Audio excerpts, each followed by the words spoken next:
사각턱은 측면에서 이 각은 그냥 보존적으로 깎으면서 사각턱의 각이 큰 거에 비해서는 이 교근 부위가 사실 많이 발달한 건 아니었고 그보다도 앞쪽에 턱라인 볼살이 좀 더 부각된 모습이었습니다. 이런 경우에 이제 사각턱을 갸름하게 하고 앞턱까지 작게 할 경우에는 여전히 사각턱이 좀 넓어 보이는 느낌이 있기 때문에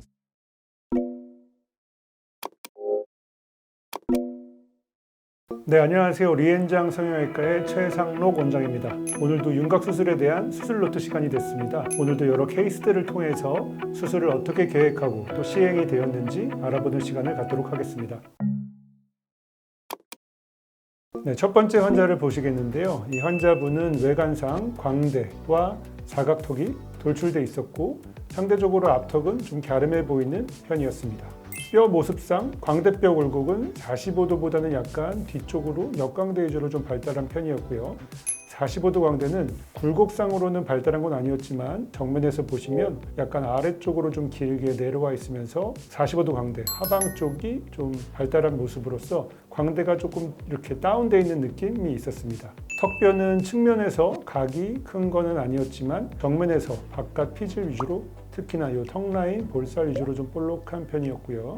외관상으로도 이 턱라인 볼살이 보이는 편이었고 이 뒤쪽의 교근에 비해서 앞쪽의 턱라인 볼살이 조금 더 부각된 양상이었습니다. 이런 분들은 이제 윤곽수술 후에도 울세라나 윤곽주사나 이런 식으로 통해서 이 볼살에 대해서 관리하는 것이 훨씬 더 결과가 좋게 나온다는 것을 설명드렸습니다.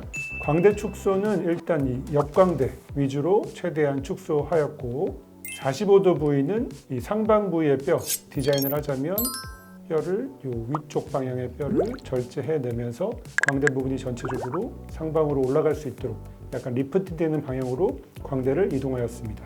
사각턱은 측면에서 이 각은 그냥 보존적으로 깎으면서 정면에서 이렇게 벌어져 있는 피질 부분을 최대한 얇게 특히나 이 턱라인 볼살 쪽의 피질 부분을 최대한 얇게 하면서 정면 효과를 추구하였습니다. 외관상의 전후사진상 광대 굴곡이 일단 매끄러워지면서 특히나 약간 다운되어 있던 어떤 모습들이 좀 광대가 좀 업된 느낌을 받을 수 있고요. 사각턱 라인도 갸름해지면서 앞턱의 굴곡과 부드럽게 잘 연결되는 것을 볼 수 있습니다. 특히나 이 볼살 부분이 많이 줄어들었는데 아마 환자분의 노력도 같이 겸해진 것 같습니다.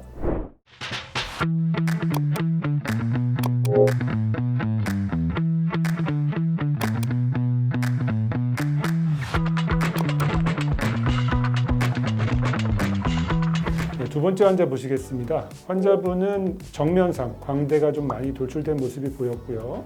사각턱의 각도 굉장히 좀 큰 편이었는데 정면보다는 측면에서 더 많이 보이는 편이었습니다. 사각턱의 각이 큰 거에 비해서는 이 교근 부위가 사실 많이 발달한 건 아니었고 그보다도 앞쪽에 턱라인 볼살이 좀 더 부각된 모습이었습니다. CT상으로는 광대뼈의 굵기가 꽤 굵은 편이었고 45도와 옆광대 전체적으로 발달한 편이었고요. 광대 부위와 함께 두상이 같이 좀 넓은 편이라서 이런 경우에는 효과가 조금은 제한적일 수 있음도 설명드렸습니다.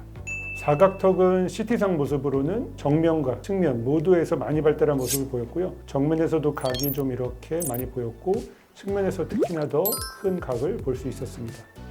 앞턱은 사각턱에 비해서는 좀 작은 편이었고 특히나 이제 입이 좀 작으신 분들은 상대적으로 앞턱이 작아도 전체적인 턱이 좀 넓어 보이는 경향이 좀 있는데요. 이런 경우에 이제 사각턱을 갸름하게 하고 앞턱까지 작게 할 경우에는 여전히 사각턱이 좀 넓어 보이는 느낌이 있기 때문에 앞턱은 수술하지 않고 사각턱 위주로만 갸름하게 하는 것으로 계획했습니다. 광대 축소는 역광대, 45도 광대 전체적으로 최대한 축소하였고요. 사각턱은 이렇게 컸던 앵글 부위의 각을 최대한 좀 큼직하게 긴 곡선 절제를 통해 앞쪽까지 깎아내면서 정면상에 이렇게 바깥쪽에 넓어 보이는 모습이 최대한 좀 갸름해질 수 있도록 이 턱라인 볼살 쪽과 이 교근 쪽 전반적인 그 피질을 최대한 다 제거하였습니다. 수술 후의 모습에서 좀 더 작아진 얼굴과 매끄러운 라인을 볼 수 있습니다.